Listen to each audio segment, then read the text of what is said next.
السلام عليكم ورحمة الله وبركاته. أهلا بكم في فيديو جديد عن الديناميك كومبوننت. سكتش أب الديناميك كومبوننت ليه استخدامات كتير، يعني فوق ما تتخيل. من الحاجات المهمة أو من الحاجات اللي هي تبقى موجودة معاك تساعدك في شغلك، إن أنت تقدر تعمل رف بالشكل ده، سواء الرف ده أو ده، أي واحد فيهم أنت تقدر تتحكم فيه وتغير من شكله وتغير من وظايفه. مثلا يعني الرف ده هنا موجود ان هو 5 ارفف، ممكن نخليهم رفين بس وبيتقسموا في نفس المساحة. الفكرة من الرفوف ان انت بتعمل رف واحد وهو بيتكرر وبيتظبط حسب المساحات اللي انت بتديها له. نفس الفكرة في الرف التاني، بس هو في اوبشن زيادة ان هو الفيرتيكال بتاعه ده اللي هو آه، ده بتقدر تتحكم فيه شمال ويمين، وفي نفس الوقت الرف اللي في اليمين بتقدر تتحكم في عدده لوحده، ده لوحده، واللي في الشمال برضو بتتحكم في عدده لوحده. فهنشوف مع بعض الطريقة إن شاء الله ونعرف بتتعمل إزاي. وزي ما قلت لك قبل كده مش بنعتمد على إن أنت بتاخد معادلات أو أقول لك اكتب ده هنا أو اكتب ده هنا، لا، لازم تبقى فاهم إحنا بنعمل إيه بحيث إن أنت تقدر تبني على اللي أنا بقوله لك وتقدر تطور فيه من نفسك. طيب هنرجع دول كده ورا، خليهم قدامنا عشان خاطر برضو تبقى انت فاهم او انت عارف احنا بنعمل ايه. بنبدأ اول حاجة بنعمل الهيكل اللي هو يتحرك فيه الرف. الفايدة من الهيكل ان انا بشتغل فيه عادي، بس لما بحطه جوه لو خدت الرف ده حطيته مثلا على حيطة او حطيته على مثلا آه على جوه دولاب، ما يبقاش باين، وفي نفس الوقت ينفع بعد ما اخلصه ان انا ادلته خالص. طب هنيجي مع بعض. اول حاجة هنعملها نعمل الهيكل الخارجي ده.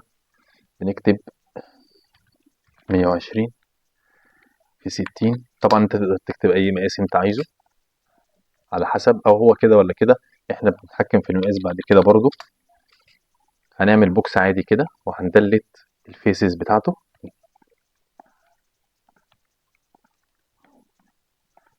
كده. دلتنا الفيس بتاعته كلها، وهناخد الخطوط دي هنخليها هنعملها داش لاين بالطريقة دي عشان يبقى نقط.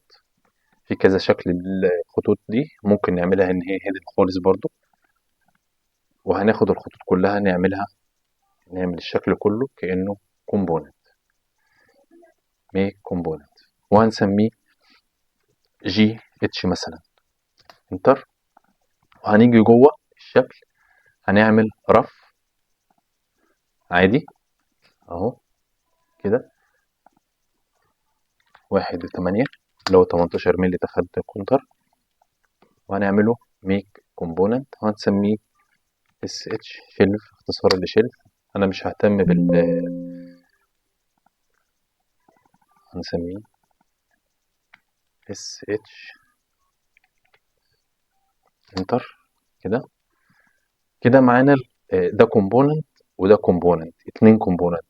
عشان ندخل ده جوه ده لازم طبعا زي ما احنا عارفين ان لازم الكومبوننت يبقى فيه كومبوننت اب، وتحتيه ايا كان بقى رف، ضلفه، جنب، ايا كان، كل ده بيبقى تحت مسمى كومبوننت رئيسي. فهناخد الكومبوننت ده نعمل له كنترول اكس كده، وهنفتح الكومبوننت ده كليك، هندوس عليه مرتين، وبعد كده نعمل edit باست ان بليس كده. لما نكليك عليهم هنلاقي ان الرف الاتنين جزء واحد. طيب لما نيجي ندوس على اتريبيوت هنا كومبوننت اتريبيوت هنلاقي عندنا في رف داخل الجي اتش اللي هو الهيكل. اول حاجه بنعملها بنفتح الهيكل او الاب ده او الكومبوننت الرئيسي، وبنضيف له بوزيشن وبنضيف له سايز، وبعد كده بنضيف 3 اتريبيوت. التلات اتريبيوت دول عبارة عن أول واحد شيلف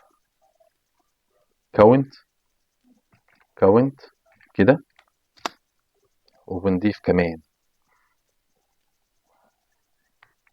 شيلف ديست، اختصار ديستني، مسافة، وهفهمك كل واحدة بتاعت ايه دلوقتي.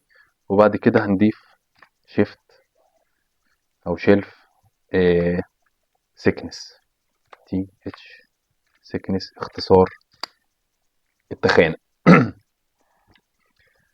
شيلف كاونت دي هنكتب فيها 2، دي بترمز لعدد الرفوف. شيلف ديستنس هنسيبها فاضية، دي بتاعة المسافة اللي هتبقى بين الأرفف. وشيلف سيكنس هنكتب فيها 1 و8 اللي هي تخانة الرف. هنيجي بعد كده نفتح الرف ونضيف برضو رئيسي معانا ان احنا هنضيف بوزيشن وسايز، وهنضيف اتريبيوت اسمه كوبيز اللي هو بيبقى تحت هنا ده. كده احنا ضفنا الحاجات اللي احنا هنستخدمها داخل الرف. اول حاجه هنعملها هنيجي في الكوبي هنا، وهنكتب ان الكوبي دي، لا قبل الكوبي عشان خاطر ما تطلعش معانا فاضيه، هنيجي في الشيلف كاونت هنا قلنا هنكتب 2 كده.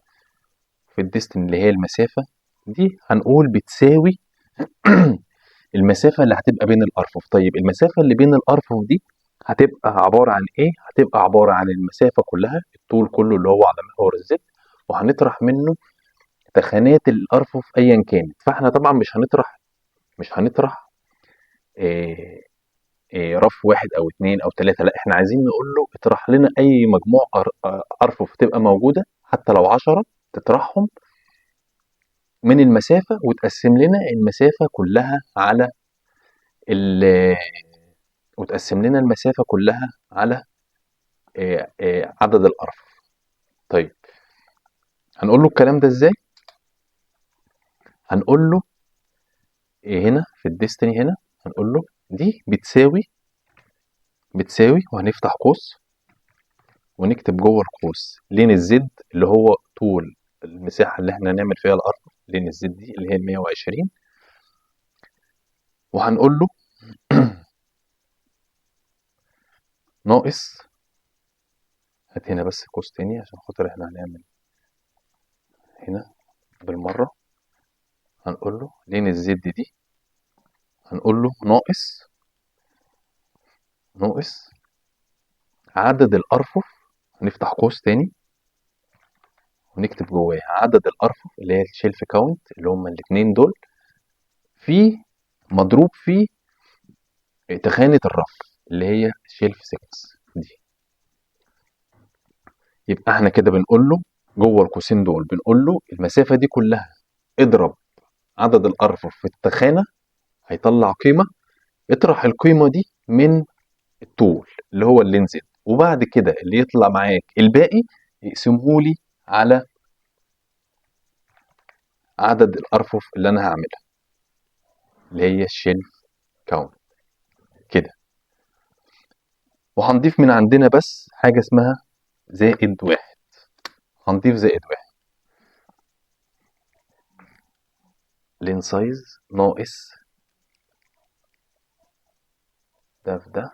هنا نسينا نحط قوس هنا اهو، القوس التاني عشان يبقى مظبوط، عشان كده ادانا الاشاره الحمراء دي اللي انتوا شفتوها كده. خلاص يبقى احنا كده الديست شيلف ديست خلاص عملناه.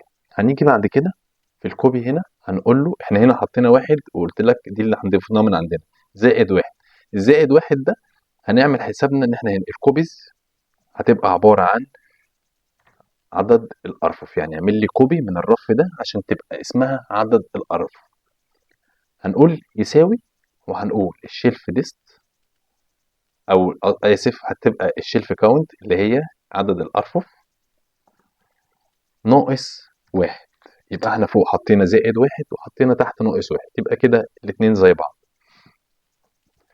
كأنك بتكتب معادلة بالظبط. هنيجي هنا فاضل لنا بوزيشن 1 هنيجي هنا كمان معلش عشان خاطر هقول لك اوبشن تاني زياده، ده هنقوله بيساوي شيلف سيكنس اللي هو ده، انتر كده، عشان خاطر اللين زد اللي هي تخانه الرف، تخانه الرف اللي هي الواحد وتمانية، عملتها هي الشيلف سيكنس دي بتساوي دي، عشان خاطر بعد كده لو جيت اقول لي ده انا عايزه 5 سم يبقى تحت 5 سم كده، يبقى انا ما سبتلكش حاجه غير لما عرفتها لك او فهمتها لك.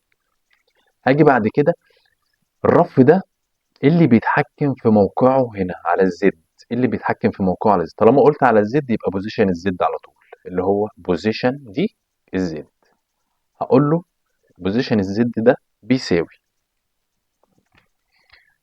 بوزيشن الزد هيساوي ايه، هيساوي المسافة اللي هي طلعت دي، المسافة شيلف ديستنس زائد كوبي، كوبي يعني نسخ، هنكتب كوبي كده ونضرب في المسافة بين الرفوف، المسافة بين الرفوف اللي هي دي، وبعد كده هقول له زائد تخانة، خلي دي دلوقتي، فهمك دي، هفهم لك دي حاجة حاجة، هنا المفروض ان انا اقول دي، يبقى دي، طب دوس انتر كده، طلع معانا ال- آه، الرف التاني كده. هقول لك اللي انا قلت لك هنسيبها دلوقتي اللي هي ايه، هنيجي نقيس كده المسافة من هنا من فوق لغاية الرف ده، هنلاقيها 40.6، وهنا هنلاقيها 37، وهنا 38.8. طب انت بتقول انت هتقسم المسافة بالظبط وعمال تشرح وتعمل وبتاع، فهي دي اللي انا قلت لك خليها دلوقتي عشان افهمها لك، ان انت تدخل الفرق هنا، اللي عامل الفرق ده كله تخانة الرفوف، يعني شلت لو رفعت التخانة دي فوق شوية هتلاقيها ظبطت مع دي، ولو نزلت دي طب انا ليه ما اقولوش الكلام ده عملي، فهقول له هنا في، هفتح هنا قوس كده، وهفتح هنا قوس تاني، يعني هخلي دي بين قوسين عشان خاطر هو يعرف يقراها، وهقول له زائد تخانة الرف، زائد تخانة الرف اللي هي دي، وهقول له انتر، هتلاقي كده التلات رفوف هنا 38.8، 38.8، 38.8. حتى لو جيت بعد كده قلت له خلي لي تخانة الرف دي 5 سم، هتلاقي التخانات المسافات كلها واحدة. طب لو قلت له مثلا خلي الشيلف كاونت دي 4، هتلاقي برضو هنا 20 سم 20 سم 20 سم. رجع دي تاني زي ما كانت التخانة دي خليها 1.8، هتلاقي خلاص كده الموضوع بقى دايناميك، وهو بيقدر يتحكم ويعمل كل الشغل ده لوحده. أظن كده وصلت بكل سهولة وبكل يسر، والموضوع بقى واضح وتقدر انت تعدل فيه وتعمل فيه زي ما انت عايز.